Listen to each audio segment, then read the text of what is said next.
This is The Bouquet Toss, a wedding planning podcast brought to you by thebudgetsavvybride.com to help you decide what to keep and what to toss from your wedding day plans. Welcome back to The Bouquet Toss. Today, we are taking a look at wedding planning with a psychological twist. After all, a wedding is about so much more than what color flowers you choose or whether or not you wear a veil. A wedding is a celebration of your marriage, and while the terms wedding and marriage are often used interchangeably, they actually describe two very different things. Therefore, not only do couples need to navigate wedding planning, but marriage planning as well. With us today to dig deeper into this idea is Annabelle Seif. Annabelle is a licensed clinical psychologist at Therapists of New York, as well as the founder of Before the Leap, a fun and interactive premarital workshop where couples learn and practice the skills needed for happy, lasting relationships. Thank you for joining us today, Annabelle. We're super excited to talk with you. Hi, it's so nice to be here with you both. Thank you for having me. Of course. So to get things started, I would love for you to tell us a little bit about how you got started with your focus on couples counseling in your clinical practice. Sure. So I am someone who has always been interested in relationships. I don't think I'm alone in that. I don't think that even is something unique to psychologists. It's something that most of us wonder a lot about. It's a goal that a lot of us have and don't learn a lot about. But as I pursued psychology, I was drawn more and more to couples therapy. And so I developed a specialty in that. And at the same time, I also had friends going through the process of getting married. And one friend was talking to me about her experience with pre-Cana. Are you familiar with pre-Cana? It's like Catholic, right? Yes, exactly. Yes. It's Catholic premarital counseling kind of vibe. Exactly. That certain, I think it might be most parts of the Catholic Church require couples to do this course that they provide on marriage preparation. And I was hearing about this as I'm studying psychology and thinking, that is such a great idea. What a cool thing that the Catholic Church is doing. And why doesn't psychology have its own version of this, right? We have so much science around what makes happy, lasting relationships. Let's figure out a way to provide that to couples in this period of their lives. So as I'm learning a lot about psychology and couples therapy, I was also developing simultaneously this course of how to launch yourself into this next phase of your relationship. So the premarital period, whether you're talking about getting engaged or are engaged, even couples who are moving in together, right? Because that is also often a time when people start to think about the future. And it's an opportunity to capitalize on the excitement about this next period, learn the skills needed for a happy, lasting relationship according to the most contemporary relationship science, and to have the hard conversations that we all need to have when we are joining in essentially a legal contract, but also a shared future with another person. That can be really hard. And we often don't even know how to go about having them. So it's a way to teach the skills and then practice the skills by having these conversations. I really love that. I mean, I think that talking about marriage as skills that you have, I think, first of all, that's something that we could adopt for like everything in our lives, like parenting and even going to school or anything like that. Like these are all skill sets that need to be cultivated to really do them most successfully. And I love that it takes like a little bit more of a scientific approach to look at it, because there is a lot with relationships specifically, I think, that like the narratives culturally are like, oh, you find your person and it's like, you just know, or like love at first sight, or, and yes, we love to play into the romance of those things, but the reality of those things is really not tangible. And you can't really like make a relationship, a marriage work just by having those fun, glittery feelings of like, I saw you and I just knew.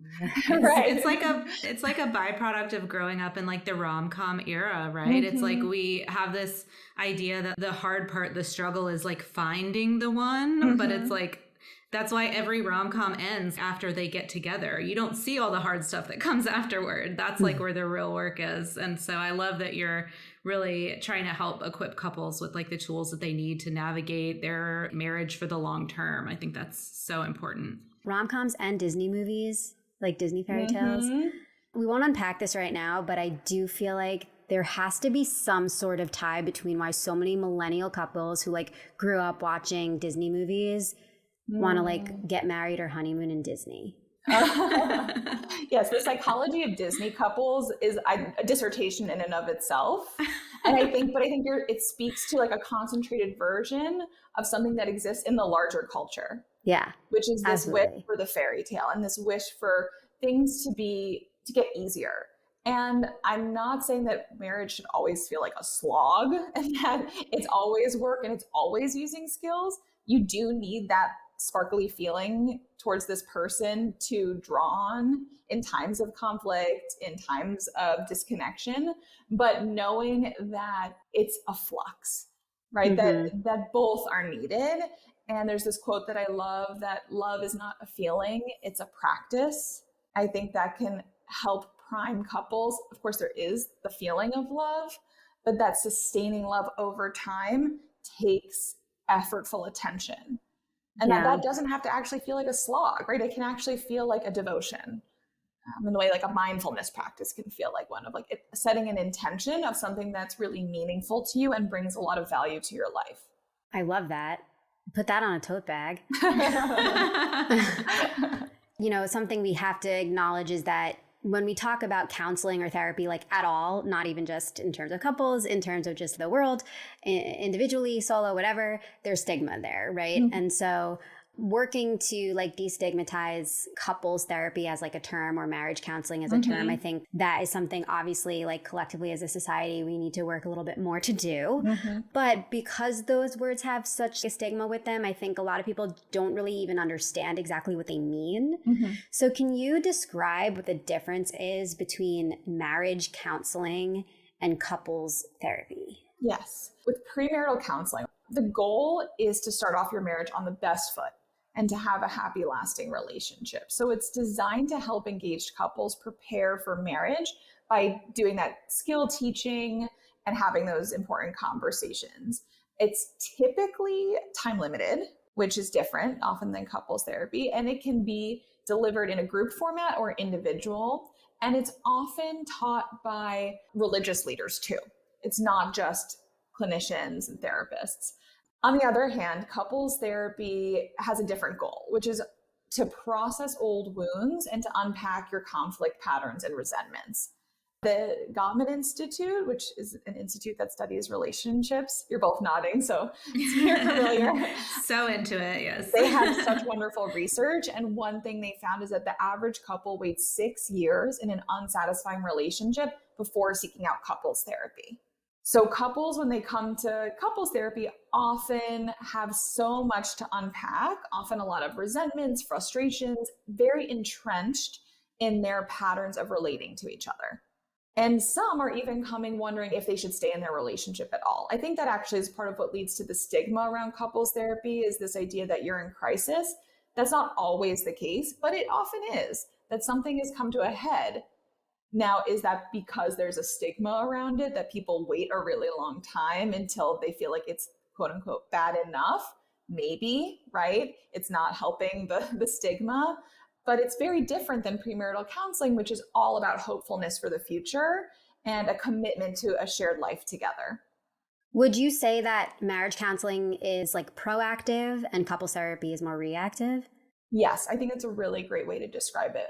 One way I like to think of it is that it's the difference between like a treatment and a vaccine. So if you think of couples therapy as the treatment for relationship distress, then premarital counseling would be the vaccine. Because you're going when you're feeling like quote unquote healthy, right? In a good, healthy place in your relationship, you get exposed to the challenging, hot topics of relationships, and you're building up your ability to fight off disconnection. And then you have those skills in your back pocket to draw on in the future when times are tougher. I think am obsessed that's with a fantastic analogy. Yes. Oh my God. I also love how thinking about it that way can help for a lot of couples who deal with like, maybe there's divorce in their family, or like their parents had rocky relationships that they feel like they've maybe had a negative experience, seeing, or they want to do the opposite of. And it helps like to recognize that like this is a proactive thing that you can do. Like you're not just subject to like you're doomed to fail because somebody else before you did. It's like there's things that you can do to Wow, I really like that. Okay, so we've thrown around the word skills a lot with needing skills for a happy, lasting relationship. Mhm. And this is something like, I think skills in general are something that are hard to talk about. They're hard to like quantify or articulate. So this could be a challenging question, but can you name the skills that you need for a happy, lasting relationship? Definitely. So in my work with couples, I've identified 3 necessary skill sets for satisfying, lasting relationships. So the way I've broken down what I see as necessary is number 1 is emotion regulation skills. Number 2, communication skills. And 3 are conflict skills. So emotion regulation skills are the ability to clearly communicate and flexibly manage our emotions. In my work with couples, I see these skills as underlying every other relationship skill. Wow. Being able to move ourselves from a place of dysregulation, being overwhelmed, into a place of feeling safe, feeling calm, that's what allows us to shift from disconnection to connection and access the parts of our brain that are like, oh, right, this is how I communicate more effectively. Oh, right, this is how I make up after this conflict. So it looks like emotion naming. So being able to clearly and accurately name and communicate how we're feeling, which is really tough. It's not something that we learn how to do. The other is emotion regulation. So those are how we soothe ourselves. So one category that we talk about a lot in the therapy world is self-soothing. So self-soothing can look like deep breathing, going for a run, taking a cold shower, listening to music, calling a friend, things that help us calm down when we're feeling overwhelmed. It's things that I'm sure that you and your listeners all do all the time without even putting much thought into it. But being able to intentionally in the moment be like, oh, I need to go do that thing right now, or this conversation is going to go haywire. That's self-soothing. And then there's co-regulation, which is not something that we talk about as much, but it's using our partner as a soothing tool. So neuroscience is showing us more and more that being with a trusted other is similar to being with a parent when we're children, that connecting can actually change our neurochemistry and our brain's response to threat. And it can soothe us in the moment. Holding hands, getting a long hug, talking things through, dancing together, playing catch, right? Like being bodily in sync. These are all ways that we can co-regulate. We live in such an independence-focused culture of like, I'll step away and I'll cool down myself, which is great. And if our partner's also dysregulated, that's what we got to do. But there are also times when you've had a really rough day at work and you can go rely on your partner. There's absolutely nothing wrong with dependence. I think dependence has gotten a really bad rap in our culture. And that's what partnership is for, actually, is to lean on one another and to draw on this thing that our brain is wired to do. There's like so much coming up for me. I don't know, because you hear the word codependency brought up in a lot of situations now. And so I think in some ways it almost like encourages people to be like more independent or whatever. Mm-hmm. And I was also thinking about how like attachment style plays into that sort of those dynamics as well. I could talk to you for hours about attachment style. So I feel like it's like a juicy but dangerous tangent for us. But yeah. But people's attachment styles, what I love about people reading about them, learning about them, is that this idea of we can get dysregulated when we feel disconnected, and then we can have tools to shift ourselves into a place of greater connection. And that the way that dysregulation looks and what we need to soothe ourselves is really connected to our attachment style. And so by learning your attachment style, it can help you figure out what emotion regulation strategies are most effective for you. And it can also help you see in your partner when they're dysregulated. Because some people, when they're overwhelmed, they go into a shutdown, and another person might go into a place of really wanting connection. And those are actually both reflections of a same or similar internal experience.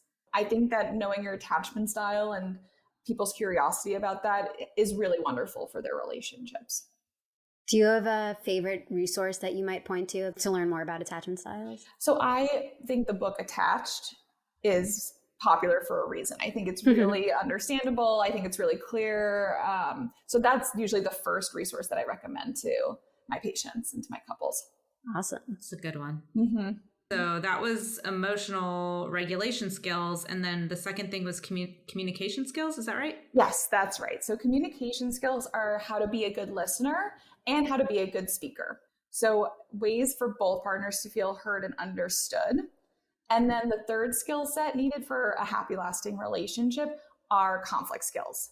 So that's the ability to argue and vent frustrations while still being respectful, and then making up in a way that helps you grow stronger and more connected as a couple. So those are the three skills: emotion regulation, communication, and conflict. Those are the areas that psychological research has found to be most beneficial to romantic relationships. I love how thought out like the whole approach is. Thank you.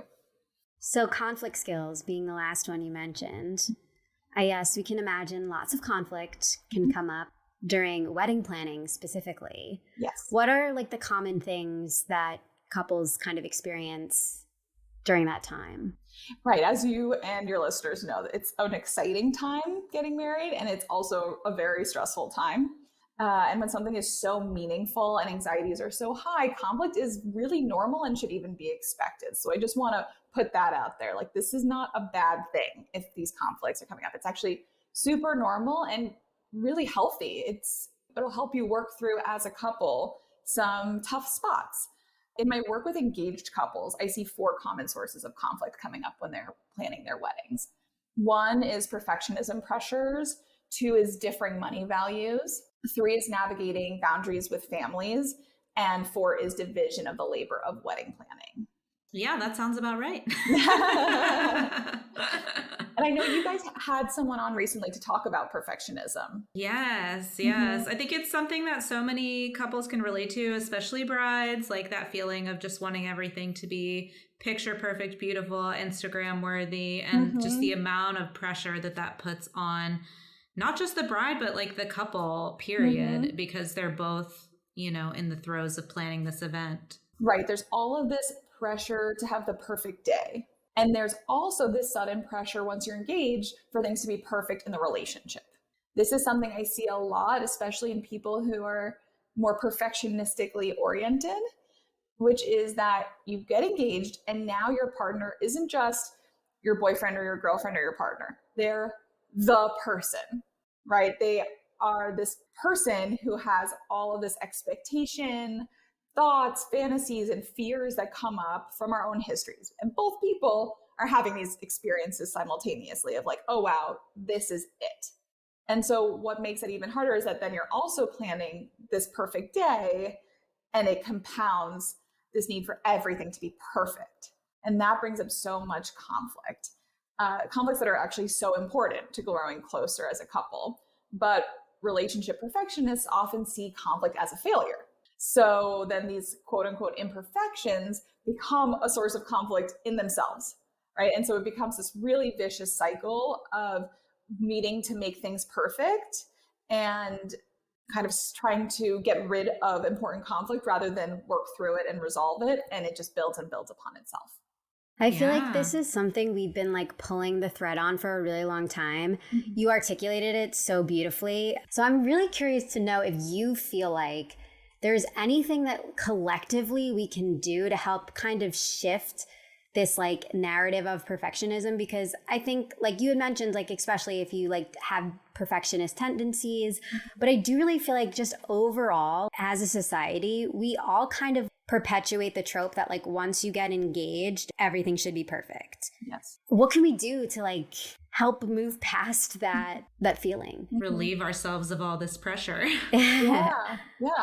You spoke earlier about kind of the Disney phenomenon of a fairy tale wedding. And I think there's also something in social media around having a perfect relationship. And I think what we could do better as a society is have more and more examples of the imperfections of real relationships, and to remind people that perfect relationships do not exist.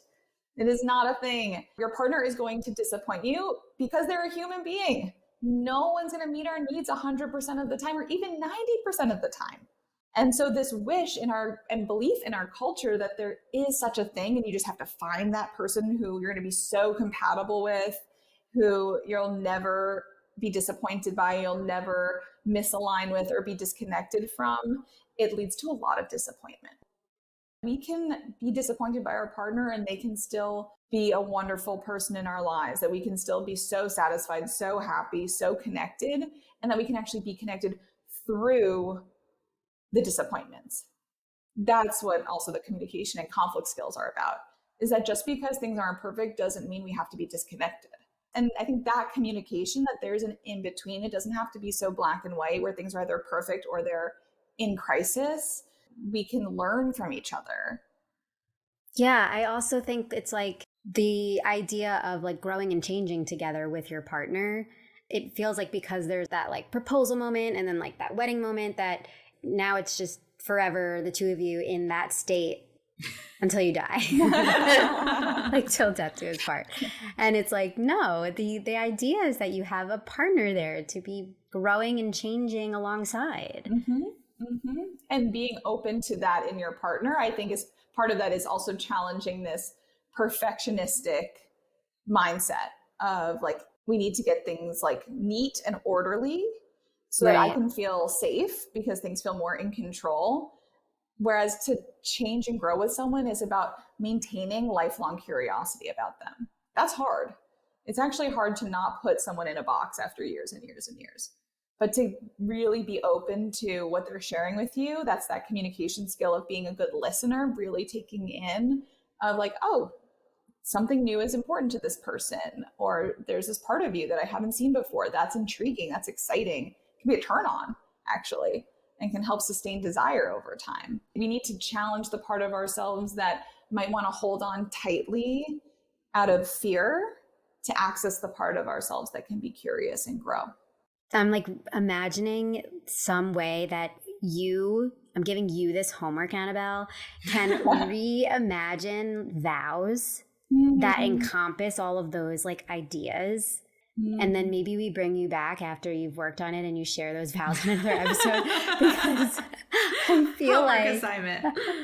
I feel like you were really like, everything I was hearing you say was bringing together such a cool way to talk about vows that's kind of a departure from the traditional language that can like help understand it a little bit more. I love that idea. I'll take the homework. I'll work on that. It's like more realistic and more honest about the relationship that you're entering into and like commitment you're making to each other. Which I think is one of the values of your community, right? Is that authenticity and being open to what works for you two as a couple or works for that person as the bride. Okay, now I'm going to be controversial too and say, can we reimagine proposals that maybe change this kind of narrative? You know, obviously it's so fun, and like, who doesn't love a proposal video and you like get to watch like the creative thing that they did? But it's like, when you really think about it, like if you've gotten to that point, especially if you've gone out and purchased a ring or something, you knew likely that like the answer is going to be yes. It's not like hinging on the question, will you marry me, as much as it's like, will you commit to being curious about me forever? I don't know. Like, you know, like I'm wondering if there's a cool thing that we could reimagine with proposals as well. And with proposals, I think there's also a way in which, and still this is kind of under the umbrella of perfectionism pressures, that often the person being proposed to has expectations of what is going to be said. Like I have so many friends who are like, oh my gosh, he didn't get down on one knee, or she forgot to ask me, right? Something like that. Like, and it's not really about not having expectations, but I actually think that there can be more communication, right? Like you probably have talked about marriage together. You may have even talked about rings together, right? You may even shop for rings together. So maybe there can be also a moment to share what your wants and needs are for this proposal moment. I think that's a big part of getting rid of the disappointments in relationship, is that honest and direct communication of our wants and needs, really destigmatizing that there's nothing wrong with saying, you know, my whole life I've grown up envisioning that when I get proposed to, you say my first, middle, and last name. Your partner may not even know that's a thing. Yeah. Yeah. And instead of being like, oh, if they're the right person, they'll just magically know, it's like, Yes. no, you have to say Yeah. something. Yes. Don't set your partner up to fail.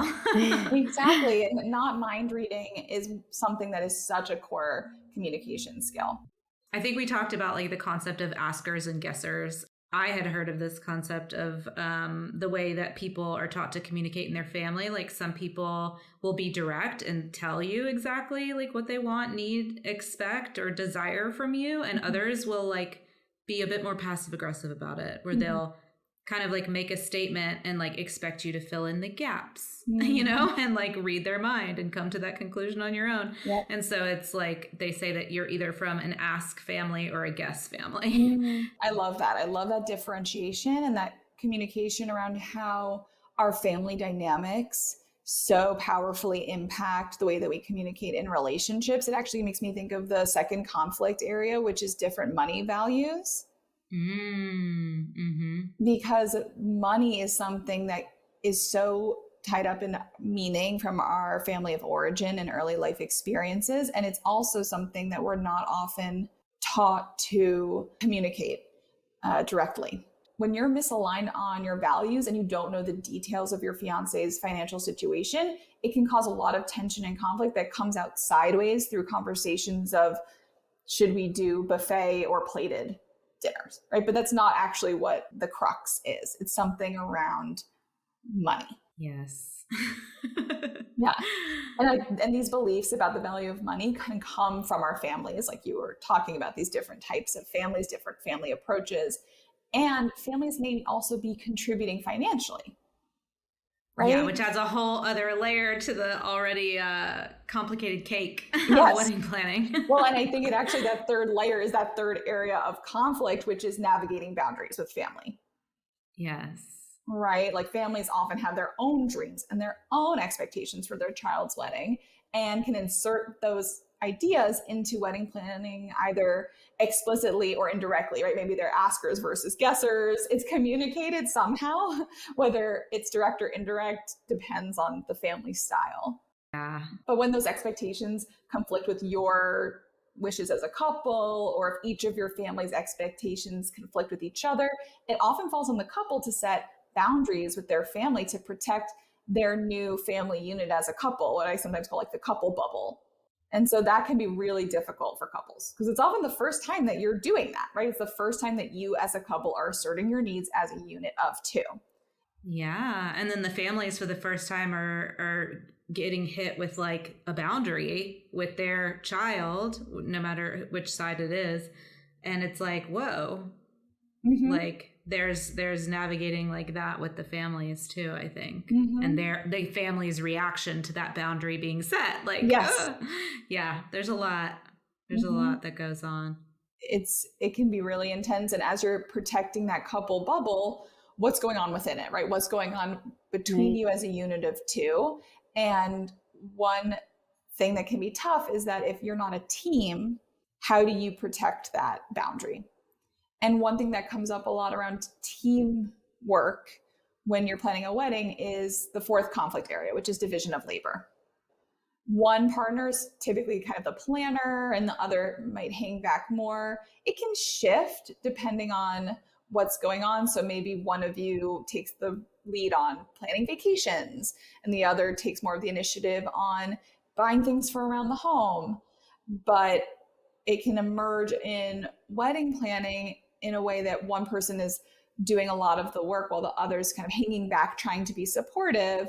But it often means one partner ends up feeling like they're doing all the heavy lifting and the other might actually feel left out and a bit steamrolled or criticized for their contributions or lack thereof.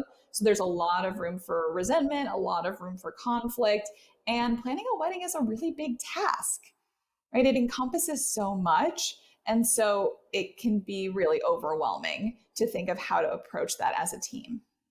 What does the best teamwork look like between a couple when it comes to the wedding planning, do you think? Is it working like together on each aspect or like divide and conquer or like concurrently or what do you think? A bit of both.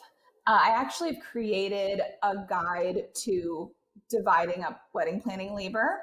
It's available actually as a free download on my website. So your listeners can go to beforetheleap.com and find it there. It's a guide to conflict-free wedding planning. So it includes rules around how to do this and a spreadsheet, actually like a usable spreadsheet template to divide it up. But essentially the approach is that you divide as much as you can. People are responsible for their own domains, their own tasks, and you meet regularly to review it together.